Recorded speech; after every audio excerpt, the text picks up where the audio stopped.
Deer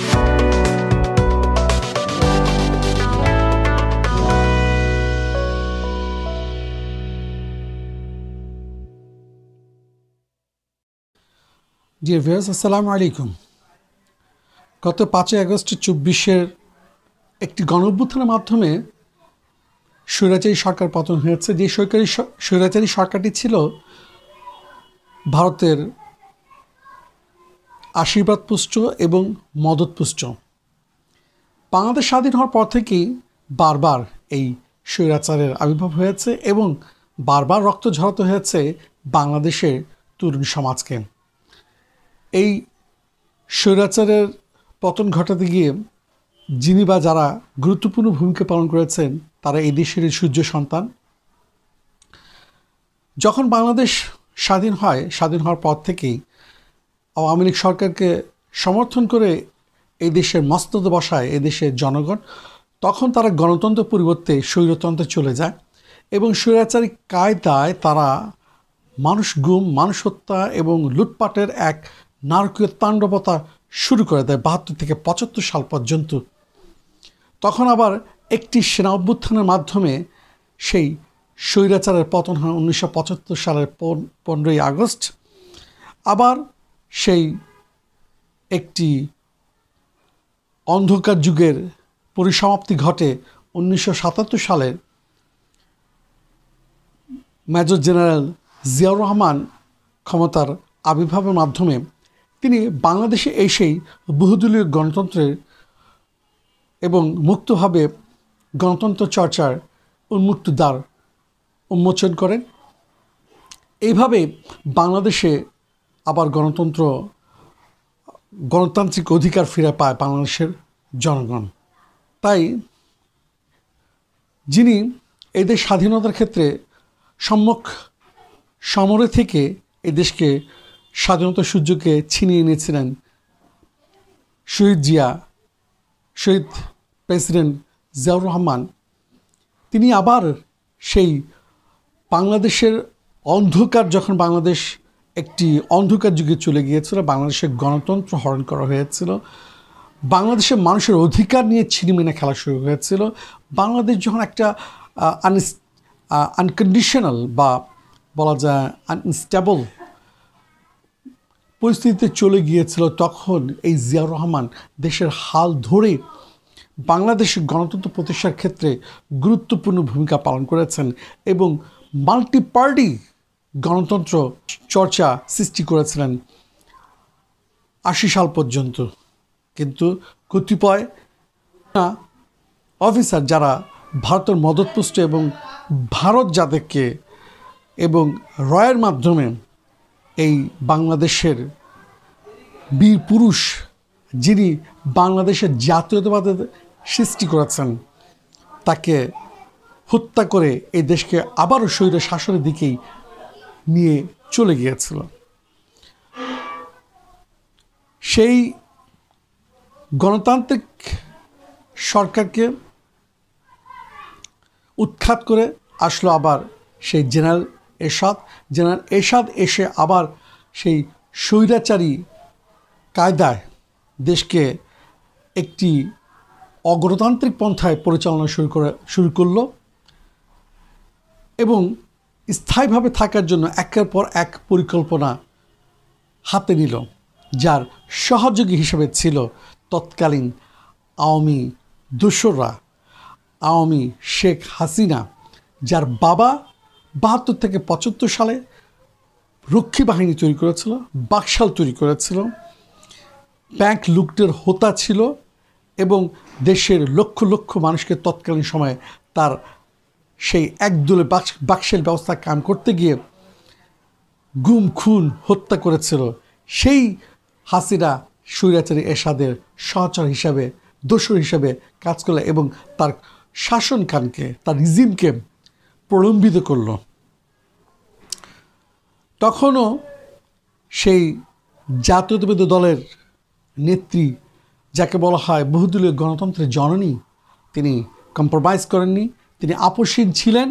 তিনি আপোষহীন থেকে রাজপথে কর্মীদের সামনে থেকে তিনি নেতৃত্ব দিয়ে এই দেশকে আবার 1990 সালে স্বৈরাচারী সরকারের পতন ঘটিয়ে এই দেশে আবার গণতান্ত্রিক ধারা চালু করেন। এই পরিবারটির উপর বিভিন্ন ধরনের নিপীড়ন, নির্যাতন, অত্যাচার করেছে সেই স্বৈর শাসক এরশাদ থেকে শুরু করে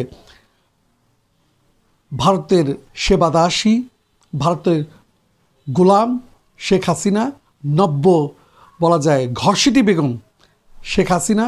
সেই শেখ হাসিনা বাংলাদেশকে বিকিয়ে দিয়ে, বাংলাদেশের স্বাধীনতা সার্বভৌমত্বকে বিকিয়ে দিয়ে সে ভারতকে যত ধরনের সুযোগ সুবিধা দিয়েছে। আর যদি 24-এর 5ই আগস্ট বা 36শে জুলাই আমরা যেটাকে বলি, সেটা যদি ঘটতো না ঘটতো, তাহলে আমরা ভারতের অধীনে চলে গিয়েছিলাম। আল্লাহর কাছে হাজার হাজার শুকরিয়া, লক্ষ কোটি শুকরিয়া। সেই আপোষের নেত্রী, বাংলাদেশ জাতীয়তাবাদী দলের চেয়ারপারসন বেগম খালেদা জিয়া এবং তার সন্তান, যিনি বাংলাদেশের গণতান্ত্রিক আন্দোলনের বীর পুরুষ তারেক রহমান, তিনিও আপোষ করেননি। তার মাকে পর্যন্ত জিম্মি করে তাকে রাজনীতি থেকে সরানোর জন্য বিভিন্ন ধরনের পরিকল্পনা করেছে তৎকালীন আওয়ামী দোসর এবং র আর ভারত। কিন্তু তারা আপোষহীন থেকে এই দেশের জনগণের অধিকার ফিরিয়ে দেওয়ার জন্য, এই দেশের জনগণের ভোটাধিকার ফিরিয়ে দেওয়ার জন্য, গণতান্ত্রিক ধারাকে পুরো প্রতিষ্ঠিত করার জন্যই তারা স্বৈরাচারের সাথে বিন্দুমাত্র কিছু সময়ের জন্য হলেও আপোষ করেননি, আপোষহীন থেকেছেন। সালাম জানাই যে সেই নেত্রী বেগম খালেদা জিয়া, তিনি আজ সুস্থ, তিনি চিকিৎসার জন্য গিয়েছেন লন্ডনে। তাকে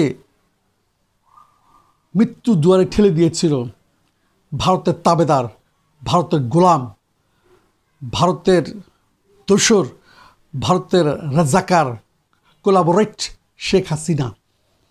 তিনি চেয়েছিলেন বেগম খালেদা জিয়াকে মৃত্যুর কোলে ঠেলে দিয়েছিলেন, কিন্তু রাখে আল্লাহ তো মারিকে, তবুও তাকে হত্যা করতে পারেনি। হত্যা করেছে এদেশের সূর্য সন্তান ইলিয়াস আলীকে, হত্যা করেছে চৌধুরী আলমকে, গুম করেছে বাংলাদেশের যারা বিরোধী আন্দোলনের সাথে জড়িত ছিল। এই মানুষগুলো লাশ পর্যন্ত তারা ফিরিয়ে দেয়নি। এইভাবে তারা দেশকে ধ্বংসের দ্বার প্রান্তে নিয়ে গিয়েছিল।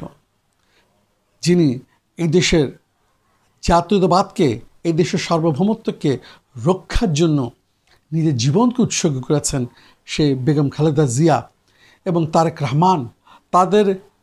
তাদের নেতৃত্বেই আজ জাতীয়তাবাদী দল ঐক্যবদ্ধ রয়েছে এবং ঐক্যবদ্ধ আছে, এবং তারা গণতান্ত্রিক ধারা ফিরিয়ে আনার জন্য আজও পর্যন্ত চেষ্টা সংগ্রাম করে যাচ্ছেন। কিন্তু তাদের বিরুদ্ধে এখনও অপপ্রচারে লিপ্ত রয়েছে প্রতিবেশী দেশ ভারত। ভারতের মিডিয়াগুলো অবিরত অপপ্রচার চালিয়ে যাচ্ছে, অবিরত। শুধু এখন খালেদা জিয়া বা তারেক রহমান ভারতের টার্গেট নয়, এখন টার্গেট বাংলাদেশের 18 কোটি জনগণ।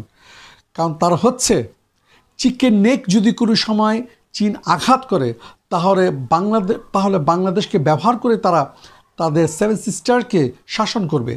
সেটা যখন বাংলাদেশের তরুণ সমাজ, বাংলাদেশের মানুষ 36শে জুলাইয়ের মাধ্যমে, একটা গণঅভ্যুত্থানের মাধ্যমে সেই অপচেষ্টাকে ধ্বংস করে দিল, তখনই সংখ্যালঘু নামে, তথাকথিত নির্যাতন নামে খবর বা ভুয়া সংবাদ পরিবেশনের মাধ্যমে ভারতের মিডিয়াগুলো আন্তর্জাতিক অঙ্গনে বাংলাদেশের ভাব ক্ষুণ্ণ করার চেষ্টা করেছে।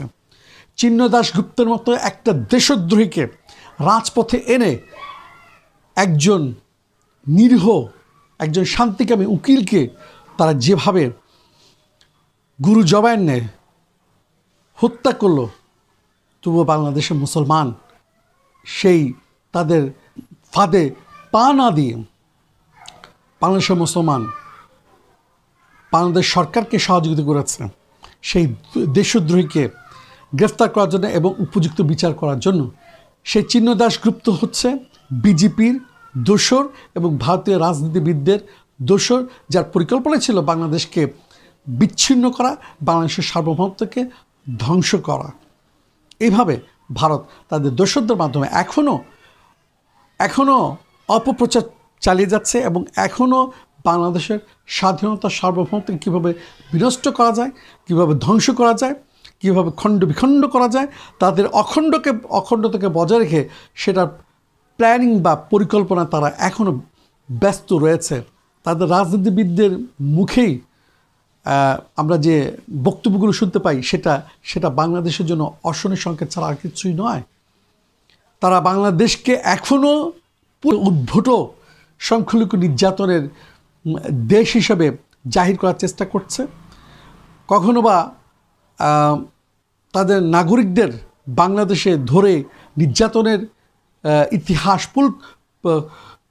কল্পিত কাহিনী তারা তৈরি করছে, যাকে জঘন্য। এটা শুধু বিজেপির পরিকল্পনা নয়, এটা ভারতের সকল রাজনৈতিক দলের তাদের স্বাধীনতা সার্বভৌমত্ব এবং তাদের অখণ্ডতা রক্ষা করতে গিয়ে তারা প্রতিবেশী দেশগুলোকে শাসন করতে চায়, প্রতিবেশী দেশগুলোর স্বাধীনতা সার্বভৌমত্বকে ধ্বংস করে তাদের একমাত্র লক্ষ্য। তাই আমাদেরকে ঐক্যবদ্ধ থাকতে হবে, অটুট থাকতে হবে। বিশেষ করে শহীদ প্রেসিডেন্ট জিয়াউর রহমান যেভাবে বাংলাদেশের জাতীয়তাবাদী একটা ধারণা সৃষ্টি করেছেন, সেই জাতীয়তাবাদী ধারণার উপর ভিত্তি করেই আমাদেরকে এই দেশে একতাবদ্ধ থাকতে হবে।